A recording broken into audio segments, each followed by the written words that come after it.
गणेश बाबा बैठी मोरा आंगना देव सतरंगिया बिछाई रौरे भरोसे बाबा जग हम ठानी जगवा के करी बेड़ा पार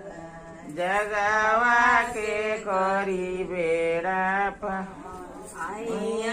सब पुरखा लोग आई मोरा आंगना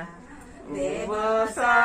सतरंगिया बिछाई रौरे भरोसे बाबा जग हम ठानी जगह